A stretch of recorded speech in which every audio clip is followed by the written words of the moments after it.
Hi there, welcome to IndyCar. It's, what time is it? 2 o'clock? It's the 14th of June, and I'm Gordon Ross. Today's show, well, I'm actually trying to round things up this week because a lot of things have happened. A lot of things continue to happen, but two of the major things that are annoying me this week, and I think are annoying everybody, are Ruth Davidson and David Mundell. Now, in the front of this blog, this video blog, I've suggested that these two are actually basically agents of a foreign power who are currently masquerading as politicians in Scotland. David Mundell, incidentally, as the Secretary of State for Scotland, is doing a job that was made redundant 20 years ago when devolution was brought in. The Secretary of State for Scotland does nothing. He has no role whatsoever. Ruth Davidson, as seemingly the sole representative of the English Tory party in Scotland, is pretty much a one-woman party, and all she does is moan on and on and on and on about stopping the independence referendum, which hasn't happened yet. So what's the real story? Well, the real story at the moment is that all of the forces that are lining up both nationally and internationally at the moment are pushing us in one direction only, and it's not even a direction in which the Scottish government or the Scottish people are actually pushing themselves. It's just happening anyway. Everywhere we look at the moment, there are right-wing forces rising everywhere. Donald Trump in America has brought the racist right to life and given them a platform and given them a way of excusing their behaviour. We now have the almost dead certainty now of Boris Johnson, another right-wing narcissist who cares nothing for anybody, being made the Prime Minister of the United Kingdom without being elected by a single voter. The only people who are going to elect our next Prime Minister are old age pensioners who are card-carrying Tory party members. We have no choice in the matter. And at the end of all of this process, the end result is the same. We're going to Brexit. We're going to fall off the cliff edge with a no-deal Brexit because there isn't anything else left to do. There's no time to do anything else. It can't be renegotiated. So the end game is there. The writing is on the wall, as somebody once said in a song. So we are, as a country who voted against all of this, didn't want Donald Trump, we didn't want the Tories, we didn't want Brexit, we want independence. And it is as simple as that. It's just a case really of time now. The way things are panning out, if you've been watching the news the other day about these explosions in oil tankers in the Gulf of Oman yesterday, you'll know that somebody, somewhere, is deliberately blowing up tankers to destabilise the Middle East. And the only people who would benefit from doing that are the ones whose oil price is going to rise. And the only ones who really have the muscle to do this kind of false flag are either the Americans or the Saudi Arabians, or maybe both of them. I think the Russians are unlikely to be doing this, although you never know, but it certainly isn't the Iranians, because the Iranians are about to do a deal for oil with Shinzo Abe, the Prime Minister of Japan, and on the very day they're about to sign this deal, according to Americans, the Iranians decide to torpedo a Japanese oil tanker. I mean, does that make any sense to anybody? Of course it doesn't. It's a false flag, and it's a very, very obvious false flag, and the Americans are trying their best to kid on that somehow or other the Iranians are deliberately sabotaging their own deal with Japan. Now, as anybody with half a brain molecule will know, there's no way the Iranians are going to do that. And at the same time, we've got this fake competition between what's left of the Tory 10. It's now down to 6 apparently, because Jeremy Hunt, I think, has taken the huff. And no, I beg your pardon, not Jeremy Hunt. It's not. It's what's his name? Oh, who's the other one? I can never remember all the names of them. The one who's the current Secretary for Health, I can't remember his name. Anyway, he's dropped out, so there's 6 now. So I think we've got Boris Johnson, Jeremy Hunt, Michael Gove, and whatever the other guy's name is. There's a few left. Down to 6, okay? And the point is that Jeremy Hunt and none of the rest of them are getting a look in. We've already had Boris Johnson with 114 votes, and the next nearest one to that was 43 votes behind him. So it's a foregone conclusion. He's going to win it, unless Boris Johnson actually came out and murdered somebody on live television, he's going to become your next Prime Minister. I mean, he could sacrifice a goat on an altar in front of Jeremy Paxman and probably still become the next Tory Prime Minister. The whole world is basically a nightmare place at the moment for normal people to inhabit. But fortunately for Scotland, we do have this ejector seat called independence. And of course, Ruth Davidson is doing everything that she possibly can to slow it down and to put barriers in the way of it. Even down to the fact that she was actually trying to make up laws yesterday and the day before to say that somehow or other Scots, the SNP would have to get an outright majority before they would have any mandate to call an independence referendum. It is laughable. The SNP has been in power for 10 years. Ruth Davidson's party has gone from 22% to 12% in the polls. It's laughable. She is just actually a comedy character now. And as for David Mundell, photographs of him holding a cardboard key in front of a great big prop in an empty office block in Edinburgh, saying that this was the shiny new hub that the Viceroy was going to put in his 3,000 strong new parallel government in, was just a very sad, pathetic figure. A small man, a gerbil of a man pretending to be a lion. He's no more in charge of Scotland than Ruth Davidson is. The Scottish people are in charge of Scotland, and they will be right up to the end. And at the point where Brexit is inevitable, and we're almost there now, as soon as Boris Johnson is installed in number 10, the brakes will come off the independence vote, and we will get to vote on it. The referendum will be called well before Brexit happens, because if it isn't, then it will be stopped. It's as simple as that. The Tories would take steps instantly to shut it down and prevent it from happening.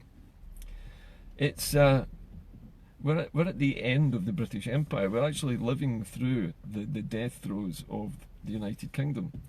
And I was even reading yesterday that in Wales there are now 3 councils which have decided that they are now putting their weight behind Welsh independence. That's 3 town councils in Wales. The latest one, I think, was Festiniog. We had McCunliffe. I can't remember the other one, or maybe somebody will tell me what the other one was, but 3 councils in Wales have now come out in favour of Welsh independence. Something is happening, and it's happening fast. What we do know is that if Boris Johnson gets in and there's a no-deal Brexit, there will be no Irish backstop. There will be a border thrown up across Ireland almost inevitably by the bumbling British government. The Scottish Parliament will be shut down, the Welsh Assembly will be shut down, Stormont will be closed and become a museum probably, and the whole of the British Empire will contract down to London rule again, because there is no way that they can survive without Scotland. They just can't do it. They would be throwing away all our natural resources. It's worth remembering that when you want an illustration of just how dependent England is upon Scotland, that the power station at Hunterston, the one that the EDF are trying to restart, is directly connected via subsea cable to the north of England. It doesn't go, the power doesn't go into the Scottish grid, it goes directly down to England via a subsea cable.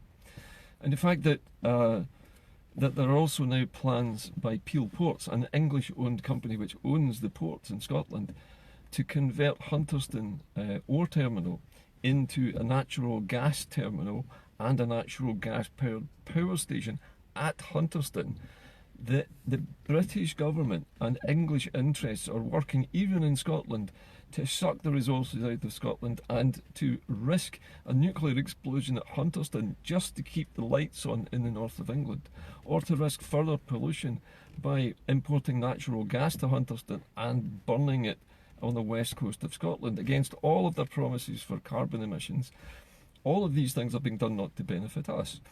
And this is going on and on and on at the moment. Ruth Davidson and David Mundell are foreign agents from a foreign power and a foreign government which is trying to run Scotland, and it's trying to prevent Scotland from ending its treaty with England. And that is really all that they are for. Mundell and Davidson are there to slow the progress down. They're the gatekeepers in Scotland. They're there specifically to try and throw obstacles in front of independence, and they have failed spectacularly, and they're going to keep failing for the next few months until it's all over. Ruth Davidson will probably go back to the BBC and become a journalist. David Mundell will probably go back to being a solicitor, either that or he'll be knighted and will end up eating snacks out of his beard in the Lords for £300 a day. But the end result will always be the same. Scotland will separate from England. Wales will separate from England. Northern Ireland will reunify with the South, because Brexit can't happen any other way. Because if Brexit did happen and none of these other things happened, then there would be civil war in the UK. The Scots would rise, the Irish would rise in Northern Ireland, the Welsh would be out there with pitchforks and torches as well. The whole of the UK would be ungovernable the way the Tories are going. It is the end of the United Kingdom, and it's a shame, but the English people have brought this about themselves. This is what they want. They want to go back to being England. They don't want to be British anymore. They're fed up pretending that Britain is a country. They think they're supporting us, even though we know the reverse is true. Somebody pointed out yesterday on an oil rig, an English colleague said to them that they were fed up with Scots, that England supported Scots and that they should be just glad for it. And this guy said to him, well, you know, you're standing on an oil rig. Where do you think all the money has come from to prop up the English economy for the last 40 years? It's come from Scotland's oil resources. And there's no answer to that. The guy couldn't answer that. It was true, and he knew it was true. And it's been true all along. England has been plundering Scotland's resources to prop up its ailing economy for the last 45 years. And the only reason it survived at all was because it was in the European Union. Without the European Union and only North America as an ally, you're going to end up with Boris Johnson and Donald Trump running the country, selling the NHS, selling public services to American firms, lowering standards, throwing people out of work. They don't care. These guys are millionaires. They're born into an elite. And the Tory party has actually said that its survival is more important than the survival of the United Kingdom. The Conservative Party puts itself first. Boris Johnson puts himself first. So the situation is very simple. The Tory party must survive. Boris Johnson must stay rich. He must be at the top. And the rest of us can all go hang, basically, as far as they're concerned. And if that's what you want, and you're a Conservative voter, then move to England, because Scotland will not be sticking around for that. I won't be sticking around for it. I don't know anybody else who is going to vote for Boris Johnson or anybody else. I don't know anybody else in Scotland that I've ever met who is in favour of leaving the European Union. The latest polls I saw from newspapers around Scotland were saying that independence support is at 75%. Not 50, not 49, 75%. And I'm pretty certain that the SNP are aware of the rising poll numbers all across Scotland. Every day you will see stories of no voters who've come out in the press or come out online and said, I was a no voter, not anymore. And many of them are quite highly placed figures. I mean, the most recent one was Dan Snow, for goodness sake, a man who was trying to persuade us with charm to stay in the United Kingdom in 2014, and now is saying you'd be better to get out, and he agrees with us. What will happen next? Nobody knows. But the point is that it's now inevitable. When people like Dan Snow are crossing the Rubicon to become pro-independence, you know that it's over. The fat lady is about to sing, or in the case of Boris Johnson, the fat man is about to sing, and forgive me for using the word fat, I don't mean that in a pejorative term, but let's face it, Boris Johnson is not anorexic, and I don't mean any offence to anorexics here either. Boris Johnson is what he is. He is a privileged, upper-class, Eton-educated, Cambridge University-educated pillock who has a huge opinion of himself and a lust for power. And basically, he's a perfect Tory. And that's what they want. Boris Johnson has said greed is a necessary and a good thing. He thinks that greed is good. He thinks it drives growth. And that's the kind of attitude that we are up against. Greed is good. The political elite deserve to rule, and the rest of us deserve to be poor. Basically, that's Johnson's entire his entire life attitude. Brown people don't deserve anything at all. He despises foreigners. You know, he's a racist, he's a xenophobe, he's greedy and he's narcissistic. In fact, he is the perfect ersatz